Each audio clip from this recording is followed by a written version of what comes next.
Adam var ya, qorxur, qəbristanlığın yanından keçmir. Keç tez elə qorxuram deyib. Nədən qorxsan? Qorxdun, ölməyəcəksən güya. Əksinə düşün, bəlkə ayılarsan.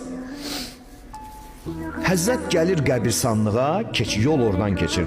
Bunu bilən bilir, əvvəllər elə idi. İndi şəhərdə bu şeylər qalmayıb. Amma qədim kəndlərdə, zətdə bu kənddən o kəndə getmək üçün görürdün ki, məsələn, yol qəbristanlıqdan keçir. Gərək oradan gedəsən.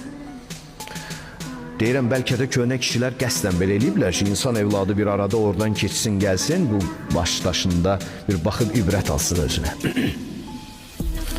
Həzrət qəbristanlığa girəndə birinci növbədə onları salamlayır və çox maraqlı təbirlərlə salamlayır. Axı Allahın höccəti elə hər nə gəldi danışmaz ki. Hərifi höccətdir. Dediyi kəlmənin hərifinin düzülüşü Allahın istəyidir. Yəni kəlmənin də imamıdır. Diqqət eləyə bilirsən mi nə deyirəm?